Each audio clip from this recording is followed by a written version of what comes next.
It's time for Over There with Mirella Rastorfer. Mirella is our European correspondent. I would say that traveling is possible again, and so I did to Italy, and I will come back to the COVID-related topics in a few minutes. I actually wanted to begin with France and the film festival in Cannes, as we have had a few conversations about this over the years, but not in 2020, unfortunately, because of the pandemic. It is a big revival that this year it is taking place. With, of course, all sorts of precautions, but from the 6th of July to the 17th of July, it is happening in Cannes. It is the 74th edition, and about 24 movies, I believe, are in competition. Very interesting to see that the jury is made of 5 women and 4 men. So they are, we can say that they are efforts to become a little bit more inclusive and equal. The president is Spike Lee, and many guests are attending. A few couldn't because of testing positive, like the actress Léa Seydoux, who was the big star in the last James Bond movie. But otherwise, many stars, many VIPs have been able to attend. And there are also 2 honorary Palme d'Or that are given to Jodie Foster this year, the actress Jodie Foster, very popular, and the director Marco Bellocchio. It's an interesting also edition because the topic of our, let's say, of our time are obviously also part of it. And one of those topics, for example, is the question of knowing if it is possible to create a feminist movie as a male director. And there have been many answers to that from very different people. But it is going to be very interesting to actually watch those movies and see a little bit what they mean with this male gaze and how directors are dealing with it. So this is definitely a sign of our times, and such a festival can obviously not stay away from this kind of issues. From the precautions point of view, PCR tests are mandatory with a valid QR code. It is not possible to take part in any of those events without this test or proof of vaccination. Many movies seem to be extremely promising, so it is exciting to see who's going to win the Palme d'Or in this 2021 edition. Some titles, maybe just to give a little taste of it. We have Annette from Leo Carax with Marion Cotillard and Adam Driver. We have After Young from Kogonada with Colin Farrell. We have The French Dispatch from Wes Anderson, very popular, with Timothée Chalamet and Bill Murray, among others. We have Flag Day and with Sean Penn and his daughter.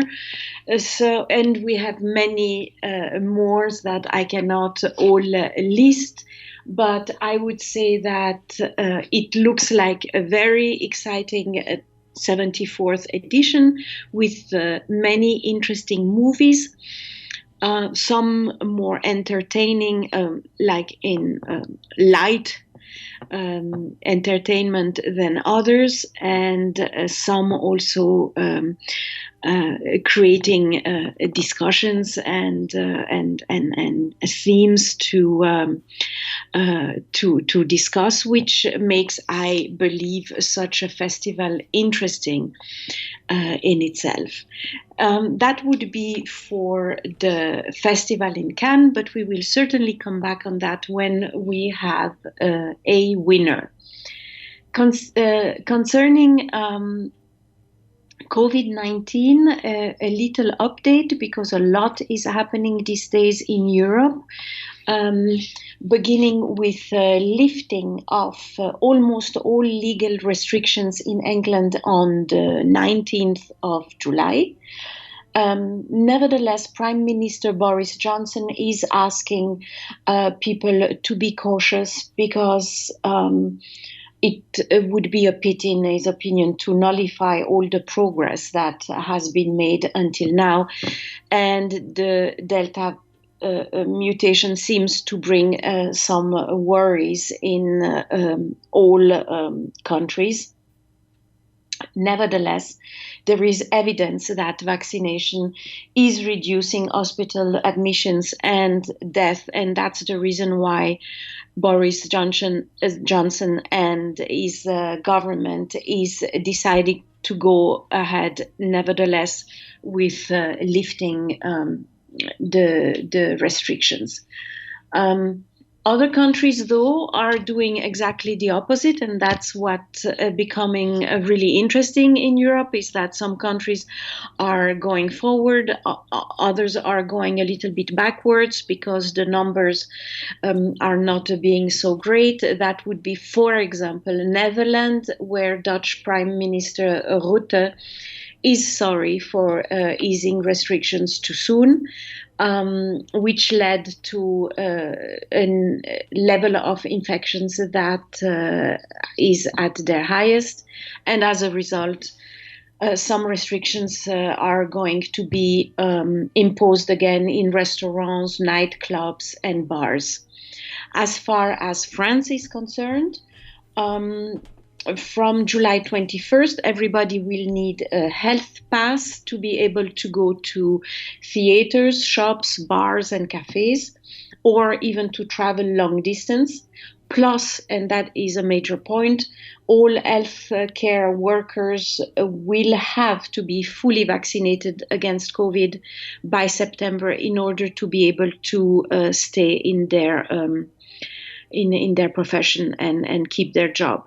The reason for that being that they take care of people that are sick, of people that are most vulnerable, and French people are of the opinion that those have to be protected more than the main population, and therefore deserve more care. It seems that Italy has also the intention to make it mandatory, but it has not been accepted yet. And I hear that Switzerland is discussing about it. It is not easy to implement such a mandatory vaccine because of our laws, but it is a topic that is being discussed for health care workers who take care of sick people or older people, people in general that are more vulnerable.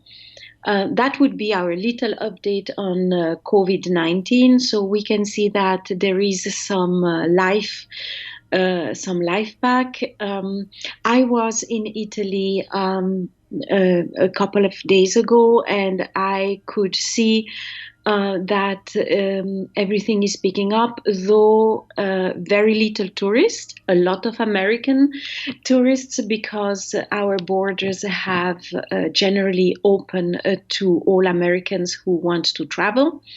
It doesn't go both ways, unfortunately, but a lot of American people.